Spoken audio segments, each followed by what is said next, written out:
सो बच्चों, अभी हम लोग ने पढ़ा electric potential due to an electric dipole on the axis. इसके जस्ट बाद अब हम देखने वाले हैं how this electric potential is going to be different at the equatorial line. अब इस चीज को पढ़ने से पहले बच्चे मैं आपको एक डायग्राम बता देता हूं। अगर सपोज मैंने बोला बच्चे कि ये हमारा चार्ज है, मतलब पहले हम लोग ने बोला, इसको ऐसे मैं ड्रॉ नहीं करता हूं। सबसे पहले बच्चे हम लोग ने कहा कि let these to be a charges. Suppose यहां पे एक चार्ज हम लोग ने रखा और यहां पे एक चार्ज रखा, ठीक है, और इसको मैंने प्लस क्यू कह दिया and this charge as minus q, that is negative charge. Now can I say that कि ये सेंटर हो गया हमारा, तो मतलब यहां से पॉइंट ए से पॉइंट बी तक का डिस्टेंस बच्चे 2 हो जाएगा, 2l हो जाएगा। और A to O, so A to O the distance will be l, और O टू B कितना हो जाएगा बच्चे? O to B will be L। Now what we will do, एक y डिस्टेंस पे हम लोग ने पॉइंट P कंसीडर किया।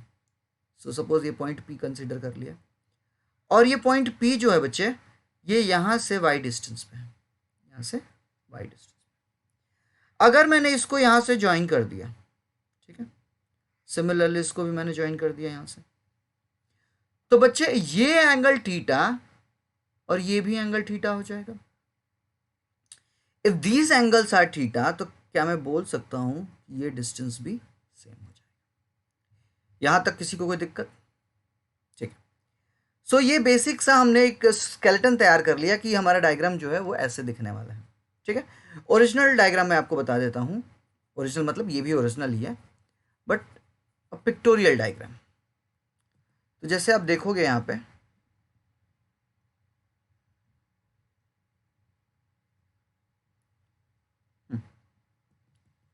तो हम लोग ने दो चार्जेस लिए सेम, और इनके बीच में एक हम लोग ने सेंटर पॉइंट ओ ले लिया। Now we consider a point Q Y, ये एंगल थीटा हो गया, ठीक है। नाउ बच्चे वी नो दैट कि the potential difference at point q because of the negative charge and potential difference at point q due to the positive charge। तो जैसे कि हम लोग ने पॉजिटिव चार्ज के थ्रू देख लिया कि V q is equals to 1/4 pi epsilon naught q and the distance is B Q. Similarly बच्चे हम लोग नेगेटिव चार्ज के लिए क्या लिख लेंगे? V q negative is equals to 1/4 pi epsilon naught and the distance will be A Q. Sign यहाँ पे नेगेटिव हो जाएगा। नेक्स्ट वी कैन से, जैसा मैंने अभी आपको बताया, सो नेट क्या होता है बच्चों? Net we can say that, जैसे कि हम लोग ने वी नेट बोला, so V net can I be said that V P q plus positive charge plus V P q negative charge, है ना। इस वैल्यूज को हम लोग यहाँ पे सब्सटीट्यूट कर देंगे and we will get the equation. बच्चे हम कह सकते हैं कि the net electrostatic potential at a point in the electric field due to an electric dipole at any point on the equatorial line is 0।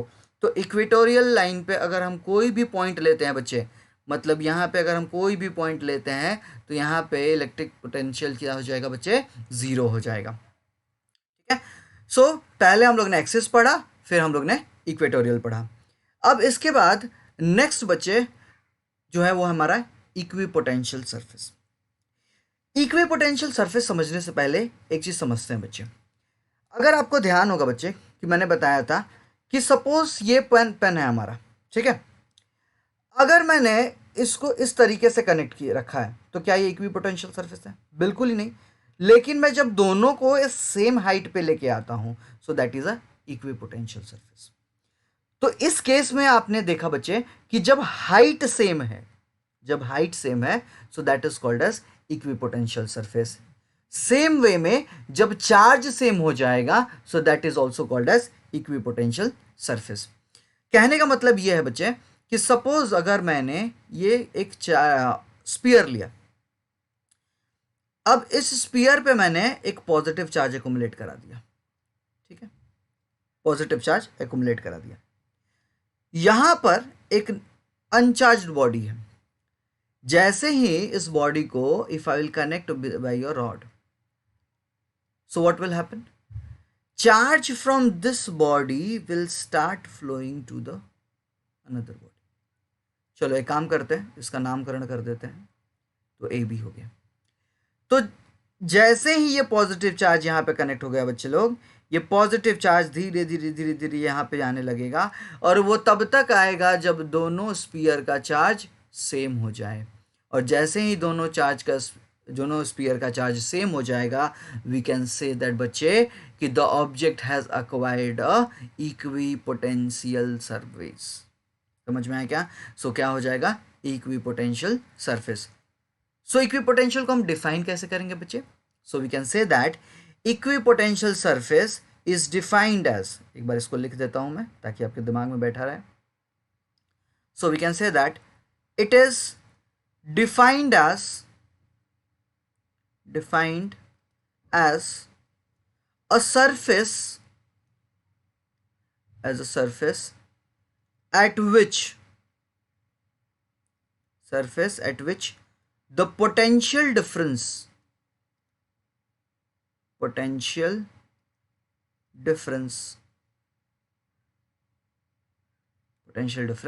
is same। और जैसे ही बच्चे हम लोग ने बोला कि potential difference is same, so that will be called as equipotential surface. Any doubt clear बच्चे?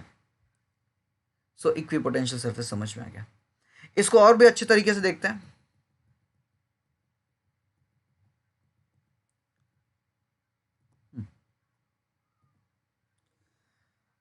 चलो ठीक है, मैं डेफिनेशन को मिटा देता हूँ बिकॉज डेफिनेशन ऑलरेडी लिखा हुआ है, तो और अच्छे तरीके से मैं समझा देता हूँ इसी चीज़ को। ठीक है, सपोज बच्चे अगर आप इस डायग्राम को ध्यान से देखेंगे, एकदम ध्यान से देखेंगे इस डायग्राम को, तो यहाँ पे ये जो इलेक्ट्रिक फील्ड इंटेंसिटी है वो कांस्टेंट है। मतलब जितनी इलेक्ट्रिक फील्ड इंटेंसिटी 1 पे है उतनी ही सेकंड पे भी है, और जितना सेकंड पे है उतना ही थर्ड पर भी है। सो मतलब potential at A is equals to potential at B equals to potential at C. वापस से बोल देता हूँ, potential at 1 equals to potential at 2 equals to potential at 3। So potential at all the 3 plates are same बचे। और जैसे ही potential तीनों सरफेस पे सेम हो जाएगा, हम कह सकते हैं कि this surface is nothing but a equipotential surface. क्या कह सकते हैं बच्चे? कि this surface is a equipotential surface. क्या कह सकते हैं? कि this potential is a equipotential surface. कोई दिक्कत? So this surface will be a equipotential surface. Similarly if we say this is a sphere, ये स्पीयर है, तो इस स्पीयर के ऊपर भी बच्चे, सपोज अगर हम लोग ने एक स्पीयर ये ले लिया है ना, दूसरा स्पीयर ये ले लिया, वैसे यहाँ पे बहुत सारे स्पीयर हैं। आपने हाइगन्स वेव थियोरी में बच्चे पढ़ा होगा, ठीक है, हाइगन्स वेव थियोरी में आपने पढ़ा है बच्चे कि the wave front is defined as locus of all the point in a medium which vibrates with the same energy. So मतलब मेरे कहने का कि इस पॉइंट पे जितने भी पार्टिकल्स होंगे बच्चे, उन सारे पार्टिकल्स का एनर्जी क्या हो जाएगा? सेम हो जाएगा। या फिर इस सर्कल की अगर मैं बात करूं, तो इस सर्कल के ऊपर भी जितने भी पार्टिकल्स होंगे बच्चे, उन सब पार्टिकल का पोटेंशियल क्या हो जाएगा? सारे पोटेंशियल के पोटेंशियल सेम हो जाएंगे। समझ में आ रही हमारी बात है? So all the particle will acquire a equipotential surface. समझ में आ रही बात है? सो we can say that V1, V2, V3 have the equipotential surface. Similarly, we can say that 1, 2, 3. So 1 is having a equipotential surface. So all the particles will have the same energy or the same potential. Okay.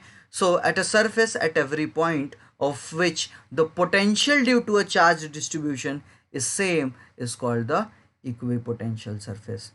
I hope equipotential सबको समझ में आ गया। ठीक है, एक बार वापस से देख लेते हैं हम लोग बच्चे।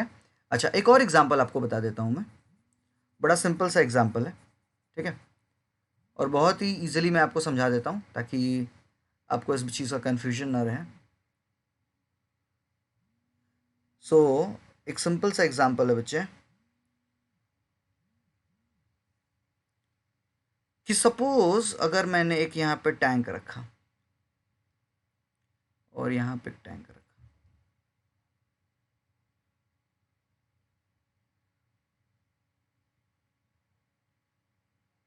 ठीक है। सो टैंक ए, टैंक बी, ठीक है। सो इन दोनों के बीच में पोटेंशियल डिफरेंस है। लेकिन जब इस केस की अगर मैं बात करता हूं ए और बी, तो यहाँ पे पोटेंशियल क्या है? सेम। यहाँ पे पोटेंशियल क्या है? डिफरेंट है। So when the object are present at the same height, so this is equipotential surface. So here also it will be a, अच्छा, can anyone tell me whether it will be equipotential surface? It won't be a equipotential surface, क्योंकि यहाँ पे ए और B के बीच में potential difference acquire है। जैसे ही ये ए और बी को हम लोग ने सेम हाइट पे लेके आ गए, यहाँ पे हम कह सकते हैं बच्चे कि पोटेंशियल क्या हो जाएगा? सेम हो जाएगा। समझ में आ गई बात है? ठीक है। So this is a equipotential surface. Let's move to the next topic now. As we have studied equipotential surface, so now we'll understand properties of equipotential surface. तो जैसे हम लोग ने इलेक्ट्रिक लाइंस ऑफ फोर्सेस पढ़ा था, फिर उस electric lines of forces के प्रॉपर्टीज़ पढ़े थे, ठीक है। So same way we are going to study the properties of electric potential और सॉरी इक्वी पोटेंशियल सरफेस। अगर बच्चे आपको याद होगा तो मैंने पोटेंशियल डिफरेंस को कैसे डिफाइन किया था? W/Q। सो हम लोग ने बोला था it is defined as, it is defined as the amount of work done, the amount of work done, work done to bring a unit positive charge, unit positive charge from infinite to a given point, given point। तो ये basic सा हम लोग ने बोला था, जब कभी भी एक चार्ज को इनफाइनाइट पोजीशन से एक गिवन पोजीशन तक हम लेके आएंगे तो कुछ वर्क होगा, and that work is nothing but the potential difference. Okay, so no work is done in moving a test charge from one point to another on a equipotential surface. मतलब अगर आप इसी सरफेस के ऊपर test charge को move कर रहे हैं, okay, so there will be no work done, ठीक है। So we can say that there is no work done. एक एग्जांपल और बता देता हूँ। सपोज ये टैंक ए है और ये टैंक बी है। अब यहीं से अगर पानी ट्रांसफ़र करना है ए और बी में, तो कोई मोटर की ज़रूरत है क्या? कोई ज़रूरत नहीं है। यहाँ पे पानी फिल करो, ये भी भरते जाएगा, क्योंकि यहाँ का पोटेंशियल सेम है। समझ में आया? तो यहाँ पे किसी भी मोटर की ज़रूरत नहीं है। तुम कह सकते हैं बच्चे कि no work is done in moving a test charge from one point to another on a equipotential surface. तो इस इक्विपोटेंशियल सरफेस पे अगर हम चार्ज को मूव करेंगे तो कुछ भी वर्क नहीं होगा। समझ में आई बात है? So there won't be any work done, ठीक है। So next is the electric field. अच्छा, और एक खास बात, सपोज मैंने यहाँ पे बोला कि if A and B are two points on the equipotential surface then V B equals to V B. So if A and B are the two points on the equipotential surface, और मैंने कह दिया कि V B is equals to V A है, और जैसे ही V B equals to V A हो जाएगा, V can say that this is a zero work done. So the electric field is always perpendicular to the element dl of the equipotential surface. So it will always be perpendicular to the element. समझ में आया? Since no work is done on an equipotential surface, we can say that WAB is equals to 0 and EDL cos theta is equals to 0. So we can say that बच्चे E is not equal to 0 and DL is not equal to 0. तो ये है हमारे बच्चे properties of equipotential surface. ठीक है, I hope you कि understand all the properties of equipotential surface, सारे प्रॉपर्टीज समझ में आ गए आपको। ठीक है, तो आगे बढ़ते हैं हम लोग नेक्स्ट।